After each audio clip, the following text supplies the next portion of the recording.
if you want to win the networking game, it's all a long-term thing. Nothing that you do is ever short-term. It's always looking at the long term, and a lot of times you're putting off immediate gratification, but the delayed gratification is so much more valuable.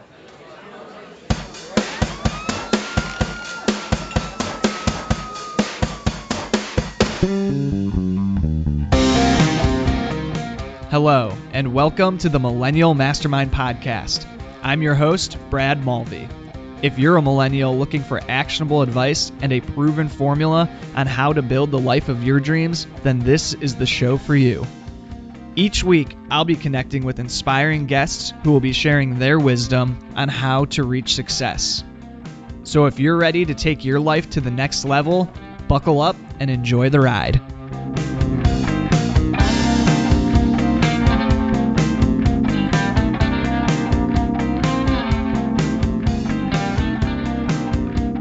Welcome back to the show, Millennial Mafia. Quick question for you. What do you think of when you hear the word networking? Maybe coffee dates, email introductions, phone calls, or even a horribly awkward happy hour where you're just showered in business cards.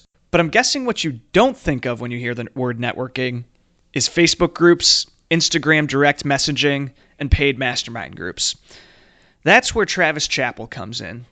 Travis is the host of the Build Your Network podcast, where he connects with and interviews some of the best networkers of our time. He is able to blend tried and true relationship building techniques with the tools that social media brings to our fingertips.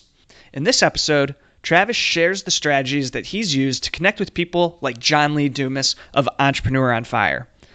So without further ado, please enjoy this episode with Travis Chappell.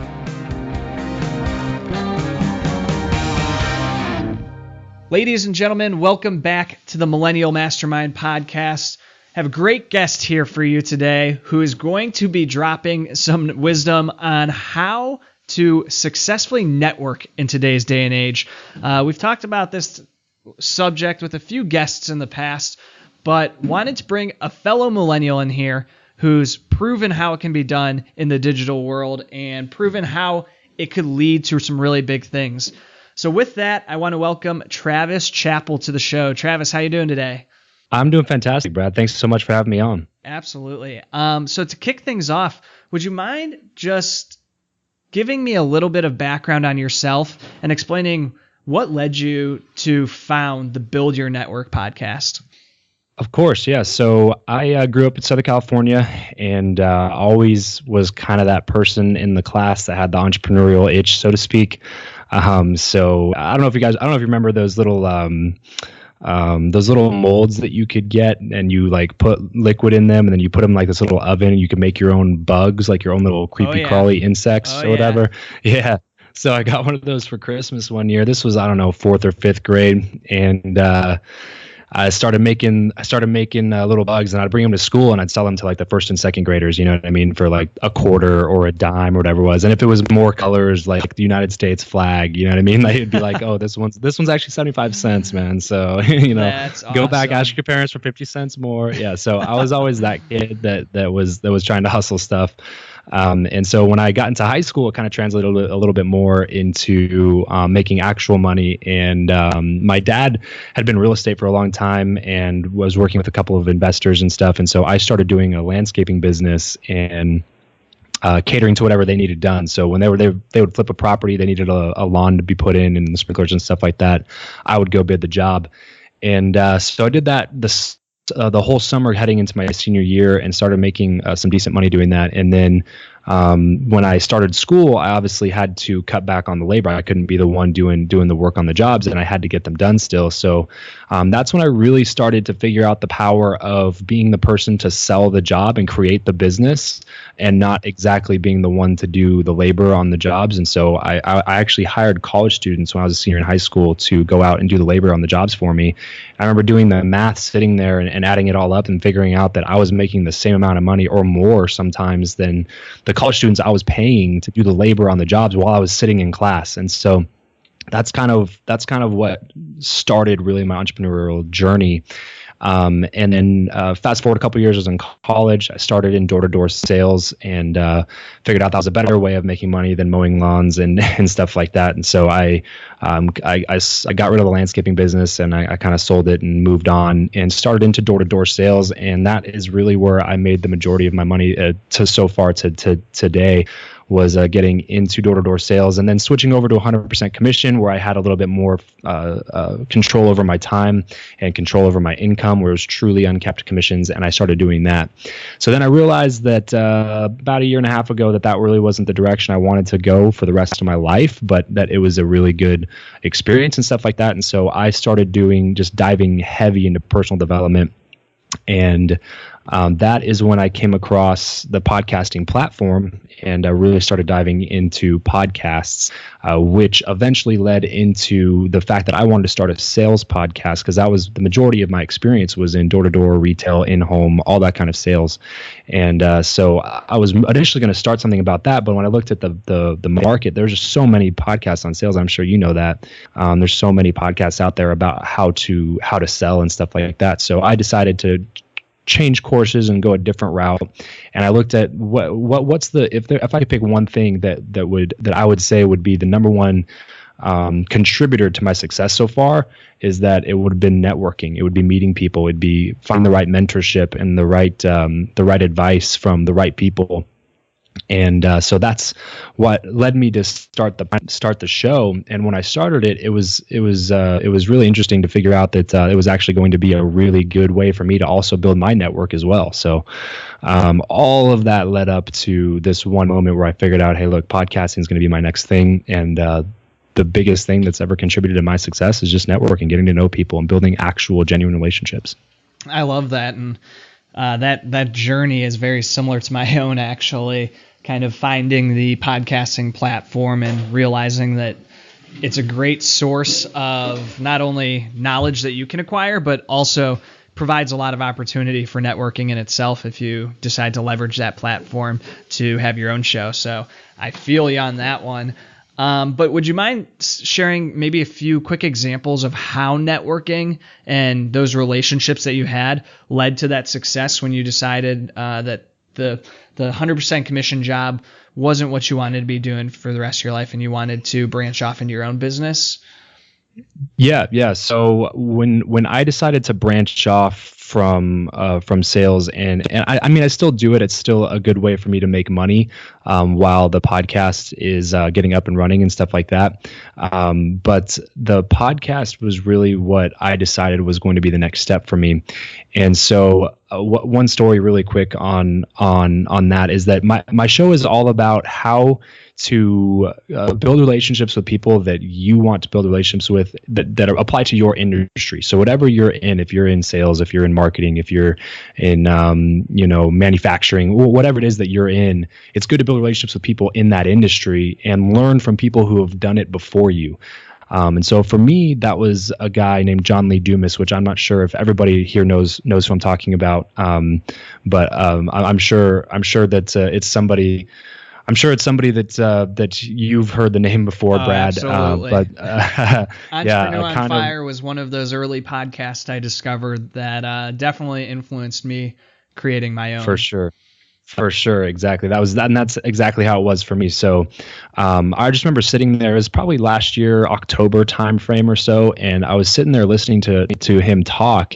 And looking at the guests that he had on his show and how big his network was, and the main question that I tell people to ask themselves is how can I meet this person? So we're taught all the time growing up, having celebrities that you want to meet and athletes that you want to meet and people that you idolize you want to meet.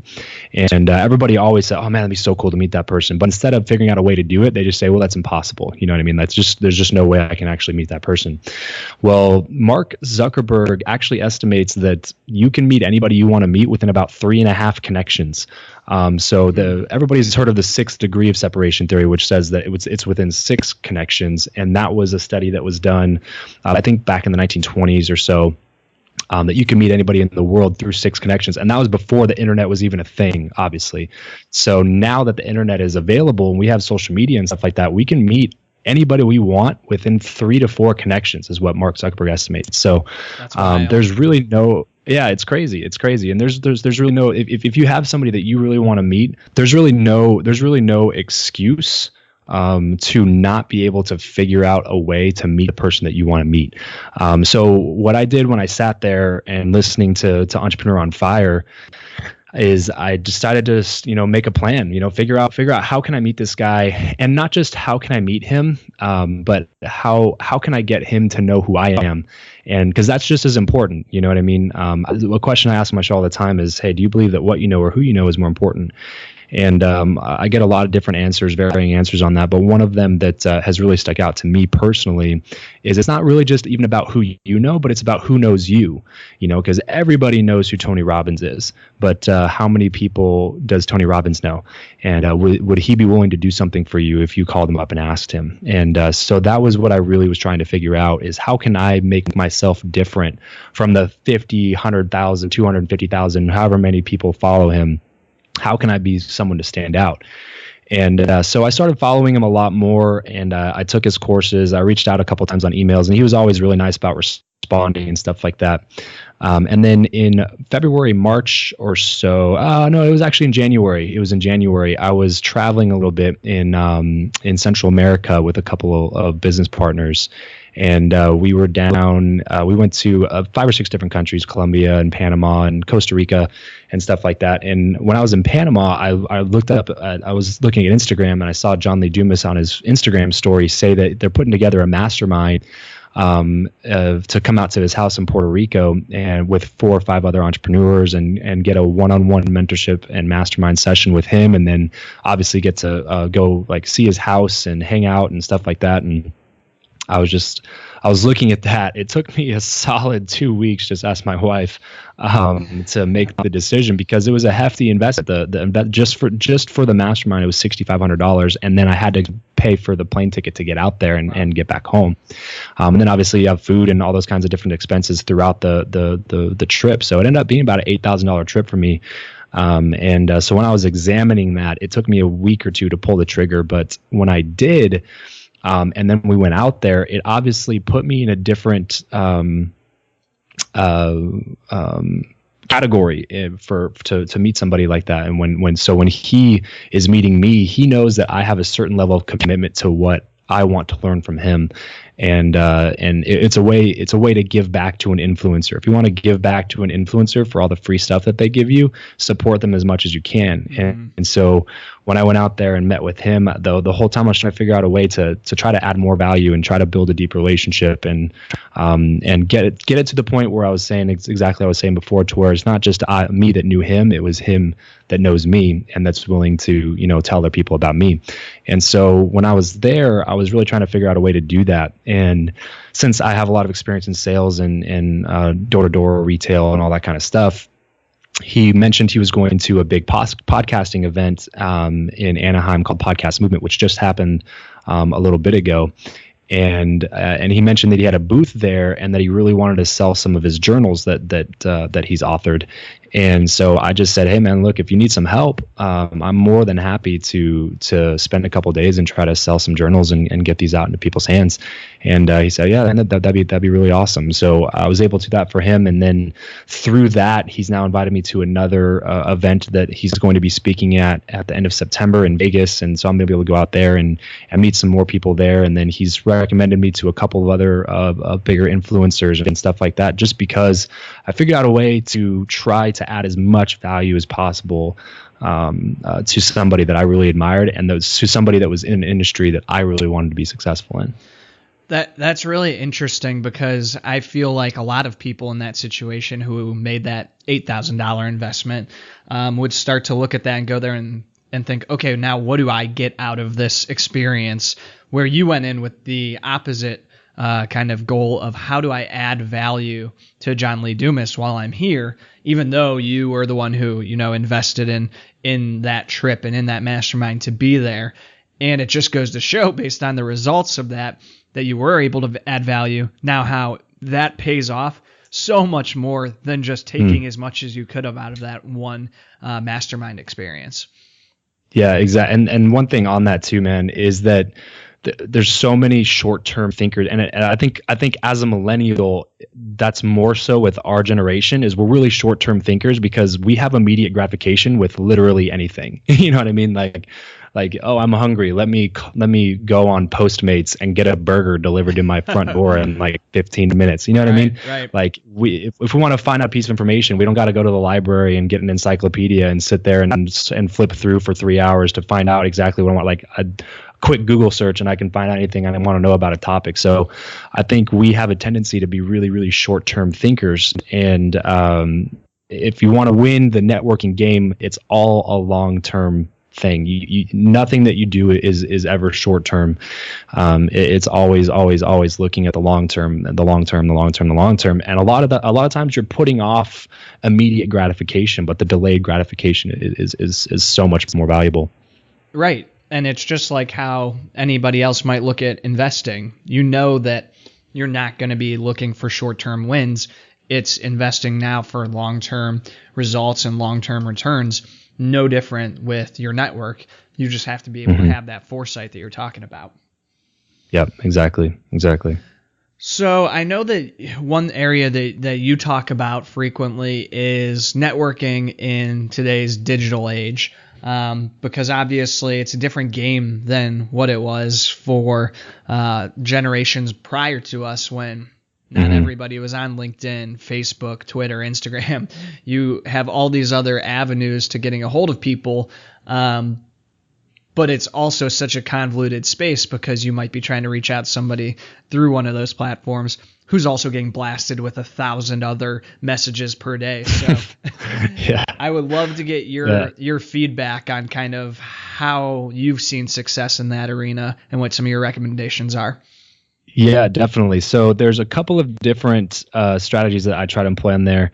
One of them is this one, and it's trying to find the platform or area of communication that particular influencer does not spend a lot of time on, or that they advertise that they do spend a lot of time on and they give responses to. So typically, just about any influencer is going to have one or two social media platforms they spend the most amount of time on. Unless you're talking to someone like Gary Vaynerchuk, who literally does social media management for a living, and he spends you know what I mean? Like, he's a madman. Exactly. There's typically a couple that people spend time on, and a couple that they are on just to have a presence, and so it backlinks for SEO, but they don't really have a strong presence on. So I'll give you an example. There's a guy named Patrick Bet-David who runs a YouTube channel called Valuetainment. Has over 350,000 subscribers. He's got a big name on YouTube. If you go to YouTube and you type in the word entrepreneur, literally half the videos that come up are going to be this guy's videos. Wow. But he runs an insurance agency called People Helping People, and he took it from 60 agents in 2009 when he started it to over 4,000 agents now in the last few years. So he's a beast of an entrepreneur, and he is a really big YouTube influencer as well. And I had a connection to him, but I felt like I hadn't earned enough. I hadn't deposited enough in that connection to be able to ask for something in return quite yet. So I reached out to Patrick cold, and I did a little bit of research and looked at his social media accounts and stuff like that, and figured out that Instagram was probably my best chance of getting a response back from him. So I went on Instagram direct message, which, by the way, if you look at anything that Gary Vaynerchuk puts out right now, he says that Instagram direct message is the most underutilized tool that you can use right now. So when I looked at that, I was like, well, that means that probably this particular inbox is probably not that saturated. So I went to Instagram, found him on Instagram, sent him a direct message, and then I did a 15-second. You can only do certain size video, but I sent him 15, 20-second video, whatever the max is, introducing myself, because I think it's good to put your face out there and instead of just quick text. So what I did is I introduced myself on a little 10, 15-second video, and then I followed up with a message right underneath it to add a little bit more clout to what I did, name dropping people like John Lee Dumas and stuff like that. And I asked Patrick to be on the show. So he responded within a couple of hours and said, yeah, reach out to so-and-so and they'll, give you access to my calendar or whatever. And so within about 3 to 4 weeks of making that initial contact, I had Patrick on the show, and his episode just released a few days ago. It was one of the best ones I've had so far. But it all came from reaching out on Instagram, direct message. And then with some people, it's not going to be Instagram, with Ivan Meisner, who's the founder of BNI, which is a business networking association that basically, people meet and they have a local chapter. They'll meet with 5 or 6 other professionals in the area. They'll give each other referrals. He's the founder of that. They've closed, the people in their referral groups have closed over $12 billion in business since it started. They're in over like 150 countries with 8,000 chapters. And it's crazy. I never thought I'd be able to interview somebody like that, but I found him on LinkedIn and reached out to him there, and then got his email and reached out to him, and then he responded back to me. And so I would say it's a lot of it is about doing research to try to be in a space where they're not being completely crowded on. For a lot of people right now, it's going to be Instagram, to be honest with you. But that's number one. The second way is Facebook groups. I'm a huge proponent of Facebook groups. Facebook is a very, very large social media platform. And so when you have somebody that has maxed out their 5,000 person friend list, and then they got 40,000 people following them and watching everything they do, if you send them a message, it's probably going to get lost.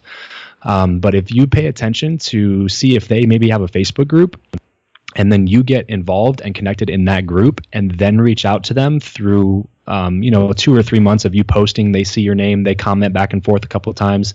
Now, all of a sudden, when you reach out on a Facebook message, it's not just some random dude. It's a guy it's a name that they recognize because you've been engaged in their Facebook group for a really long time. And so I actually have a guide that I put, an ebook that I put together called Groupology. It's just a step-by-step guide of how to network in Facebook groups in a really effective way without being the really annoying guy that everybody hates and the admin blocks within a day. So, but yeah, and you can check that out over at buildyournetwork.co/FB for Facebook. So buildyournetwork.co/FB. You can download a free copy of that ebook and stuff like that. And then there's also a link, join my Facebook group, Build Your Network Beta, there as well, which is just a group full of dedicated professionals trying to help each other out and give each other referrals and help each other's businesses. But so I would say find the platform that whoever you're trying to reach out to spends the least amount of time on. Reach out with a direct message. Feel free to go to 1 or 2 of their other accounts as well to do that. Try to use video when you can, and then get heavily involved into Facebook groups. Nice. And so you brought up a point there when you were talking about the Facebook groups, about not being, that guy, that creepy guy who just bugs the heck out of everybody in the group. And so that kind of leads well into my next question of like, how do you avoid, or what are some common mistakes that you see people making when they turn to social media as a networking tool, and they're trying to cold reach out to some of these individuals who are probably seeing a lot of other messages? What are some of those mistakes that we should try to avoid? Yeah, the problem is, Brad, that people treat networking like almost in-person cold calling or Facebook cold calling. So when they get into a group, the first thing that they're looking to do is take something from the group. So I actually had somebody ask me that. They're like, well, what if I join your group, what am I going to get out of it?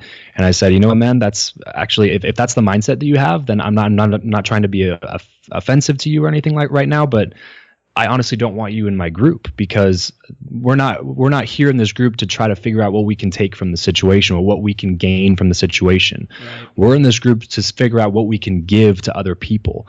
And that's the attitude that most people do not have going into that situation. And that's when they start coming off as the really annoying person, because I would say one particular activity, but it's so hard to just boil it down to one activity that a person like that does. It's more the mindset.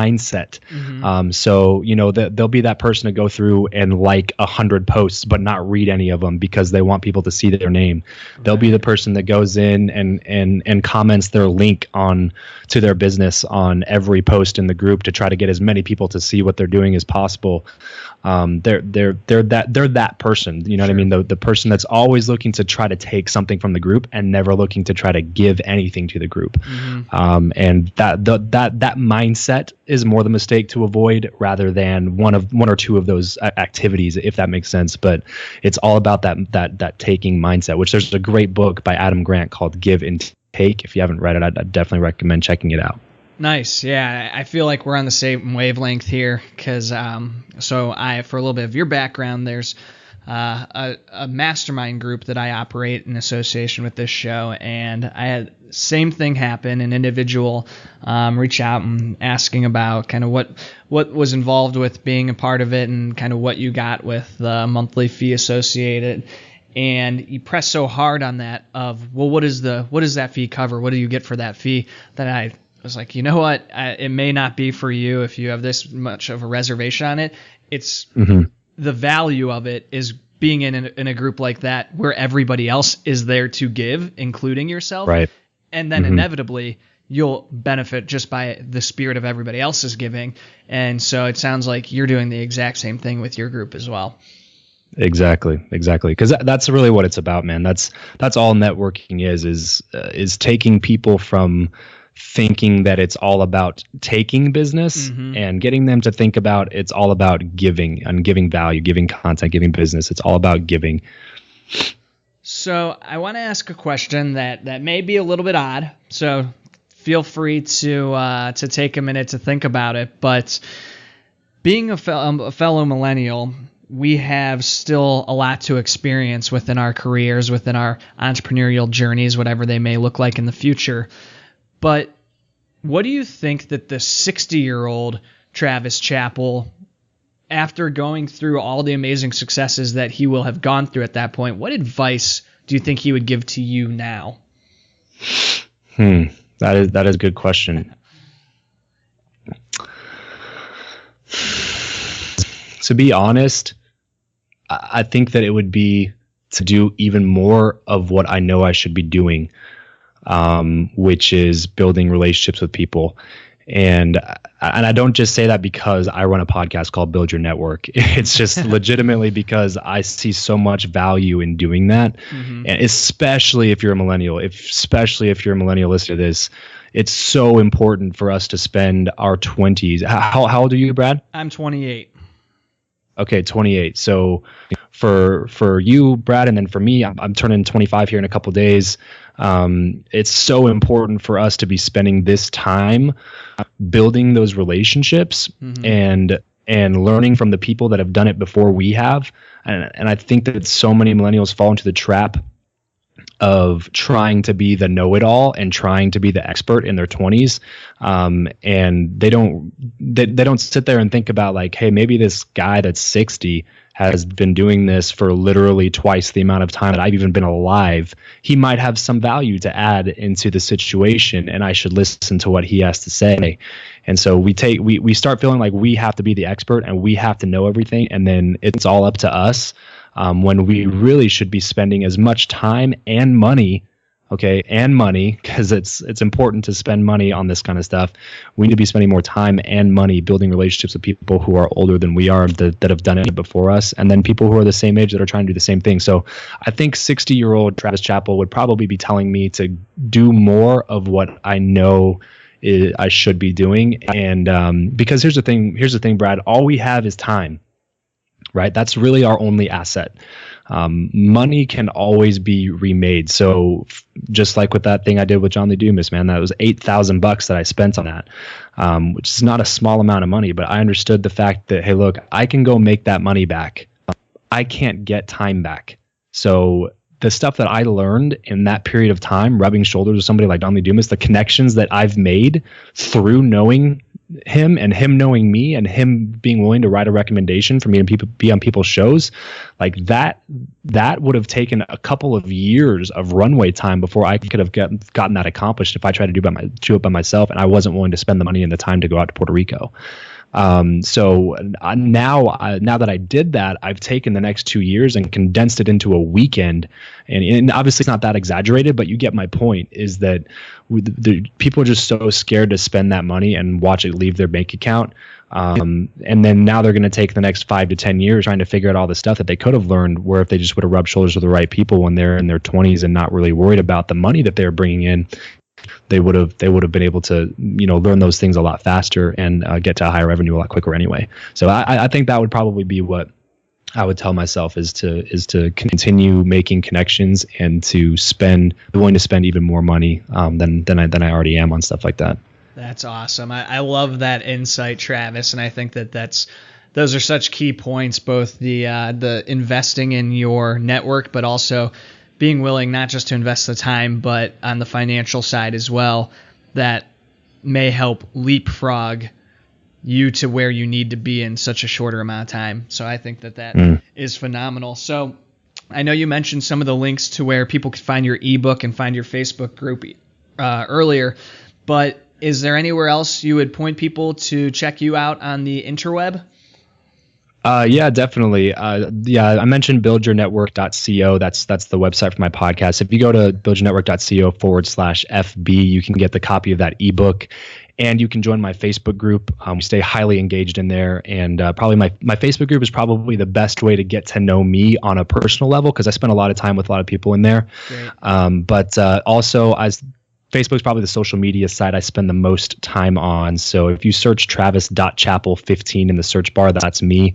It'll come up, and add me as a friend, reach out, send me a message, say hello. I'd love to say what's up. Like I said, I just love getting to know people. So and reach out, say what's up, and we'll talk then. Awesome. Damn those first 14 Travis Chappells that came before you, but I think that you're the number one influencer amongst the group. So, Travis, really appreciate you taking the time to stop by the Millennial Mastermind podcast here today. It was awesome connecting with you, and you dropped some absolute value bombs on the audience. So much appreciated for your time and for your wisdom.